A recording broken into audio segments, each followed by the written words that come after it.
So guys, mga dota karon sa Tourist Hidden Resort or Busay Falls, kaingon sila nindot daw adto. So tara, ato ngadtuon.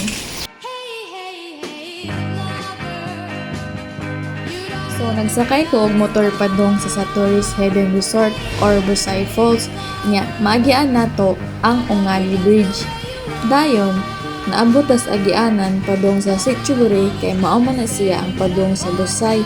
Nya mao ni siya ang dalan padong adto. Nya mga 15 minutes naabot na tas entrance sa Busay Falls.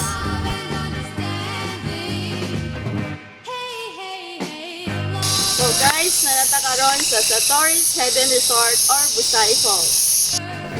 So, mao ni siya guys ang mga gidili sa Busay. Kung gusto mo magbasa, i-post na lang ni ninyo. Nya, mag-logbook di ay o sa mosulod.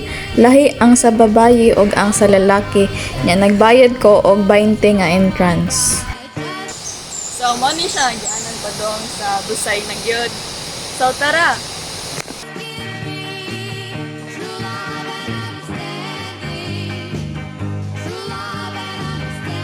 Ano siya ang ilang cottage dire? Ang ilang cottage is tag 300 na.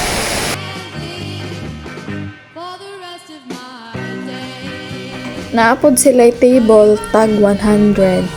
Nya, pwede sa ni dire plitihan ng ilang dako nga space para sa wedding reception, family gatherings, birthday.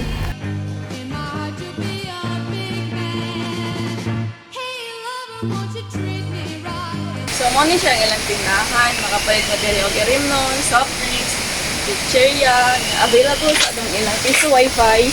Kung gusto ninyo nga i-upload daw yung picture, dayon sila signal dire. Nga available sa atong ilang subaan, gusto mo magsugba-sugba.